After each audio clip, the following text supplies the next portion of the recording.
All systems are go.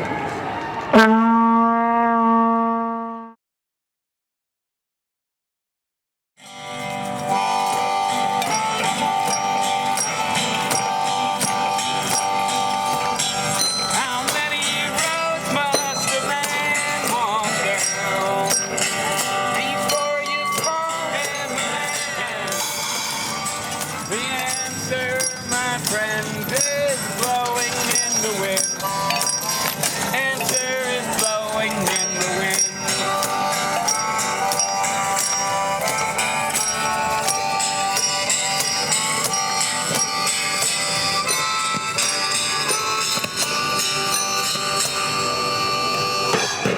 Short and sweet, Bobby Dylan.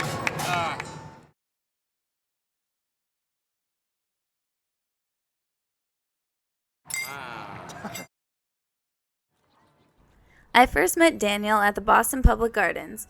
He was kind of hard to miss, and I couldn't help but wonder if his story was as interesting as all the stuff he carried around with him on the back of his bike. He agreed to let us follow him around, film his thoughts, performances, Peace Wave generator, and see what a day in the life of a traveling one-man band is like.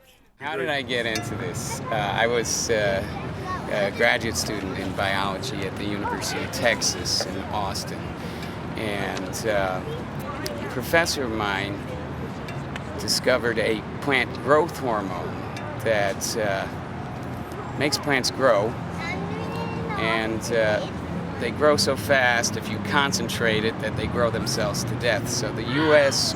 government, Army, used it as one of the agents, one of the chemicals in Agent Orange, which they sprayed on Vietnam to defoliate the rainforest. Kind of started changing my conceptions of what we were using our science for. While Daniel set up for the day, we asked him to fill us in on what the generator's most important features are and to explain to us generally how it all works. So, I've got many hundreds of different pieces of things. It's all part of the antenna mechanism for the Peace Wave generator. Most important part of all, Wheel of Peace. We raise it up high into the sky so we can broadcast our Peace Waves far and wide. We quickly learned that maintaining this contraption was no easy task. And when you have millions of pieces of things, there are millions of things that can go wrong. So we asked him what motivates him every day. It keeps me fit. I tell you, that's a very good motivation. It's the best way to keep fit, generate peace waves at the same time and make people laugh and smile. So what could be better than that? From what we could see that day, Daniel really never had any trouble drawing a crowd, and he was certainly successful in making people laugh and smile. And we found another reason why Daniel enjoys living his life as a street performer. I did it to start traveling, basically. I kept changing schools to travel to different places. My father was on the road during the Depression. He told stories about traveling. Finally, I met these street musicians in grad school, and I picked them up and drove out to Big Bend, Texas with them from the National Park, and we were playing street music. And this was spring break. I just never came back to finish the semester. I just kept going after that. I was hitchhiking around and sleeping by the side of the road or on the bridges. But I was quite young, and that was fun. It's not always been easy. People see my show on the street and will come talk occasionally with me. Sometimes I don't meet anybody, it can be very lonely at times. But for the times where he has met people, he's formed some lasting relationships. We briefly met his friend Jeff, and the two seemed to have at least a little bit in common. Jeff I met at least 15 years ago in Zurich. It's one cold Saturday before Christmas. Christmas, of course, is a time when a lot of street musicians are out playing.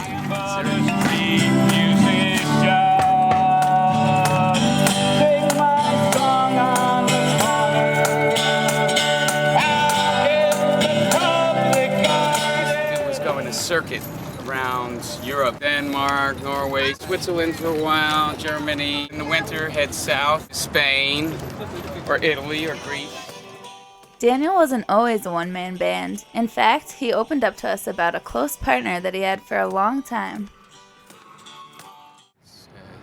Sabina was a German woman, traveled with me for 15 years. So she played with me at first. We actually had a place in Ireland, and she stayed in Ireland because she wanted to pursue her art further. So I have played with people. She played a xylophone. Because she used to do this marionette with me, Dr. Universe. He would bring the kids instruments, and she would go animate the kids, and then she'd give them this little toy xylophone. Discovered, oh wow, she can really play. She played with me for years and years. We're still in touch, still friends. Although Sabina decided to stay in Ireland and work on her own show, Daniel still lays out toys and instruments for kids to play with since they are his main and most loyal audience.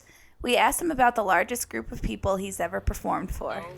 I had a crowd of about 1,000 kids in an orphanage in Moldova. Not an orphanage, it was a refugee site. I played in schools all over the world, but I've never played in schools in America. Not yet. Financially speaking, it used to do really, really well. It's gotten very tough, of course. I'm never going to be a rich man, but I don't want to be a rich man. I just want to have what I need to survive and what I need to be happy, and that's very little, really. Americans, we need too many things. I don't even have a cell phone, but that I should have. We asked him what the differences were between performing for Americans compared to people from other parts of the world. No difference. People are people everywhere. We had one final question for Daniel. Am I a hippie? No. I mean, I don't really belong to any sort of... I mean, I live in a cooperative with a bunch of very creative and caring people who I guess the neighbors might think of us as hippies, but, they like us. We get along well with the neighbors. Now I'm settled here, so this is something new for me, being in Cambridge, but I found the right place. Queensland was made for you and me. I roamed in around, followed my footsteps. I hear myself. I'll turn it up. Really hear myself. Wow, what a beautiful day. Look at this place. I love to play here, man. We'll try it like this. We'll try it. It might work, it might not.